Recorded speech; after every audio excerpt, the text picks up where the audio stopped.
अस्सलाम वालेकुम दोस्तों, क्या हाल चाल। तो भैया फाइनली हल्की फुल्की जो है ना बारिश हो गई है।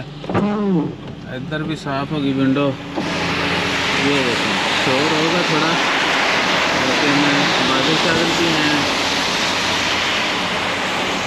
बस ये इतनी बारिश हो ना तो पाकिस्तान में कहते हैं कि परनाड़े भी नहीं चल रहे। ठीक है, तो ये सूरत हाल है आज। अच्छा, वो कुछ पुरानी वीडियोस मैंने अक्सर जो है ना अपलोड करता रहता हूँ, तो उसमें मैं लिख देता हूँ लेट अपलोड, तो लोग जो है ना वो फिर बीच में शुरू हो जाते हैं। बहरहाल आज ये जो वीडियो देख रहे हैं ये आज ही की है। आज 2 मार्च है, जुमेरात का दिन है, साल है 2023।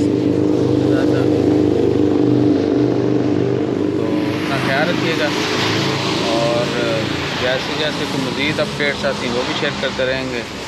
और कोशिश करते हैं तंबाकू शुरू करें साथ, जिस तरह डॉलर नहीं कमाए जाते। आज देखें डॉलर का रेट क्या है, ठीक है ना। अगर यही हम 2-4 वीडियो में तंबाकू करें तो डॉलर की लाइन लग जाती है। बहरहाल लोग तंबाकू से जो है ना करोड़ों कमा रहे हैं।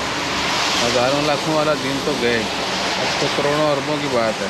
सोशल मीडिया से लोग जो है लाखों करोड़ों कमा रहे हैं, अरबों कमा रहे हैं। तो अपना ख्याल रखिए, और हमारा ख्याल रखने के लिए लाइक शेयर सब्सक्राइब करते रहिए। और जिन लोगों के इलाकों में बारिश हुई है वो बताइएगा कि आप कहाँ पर हैं और क्या वहाँ पर बारिश हुई है या नहीं हुई। जज़ाकल्लाह।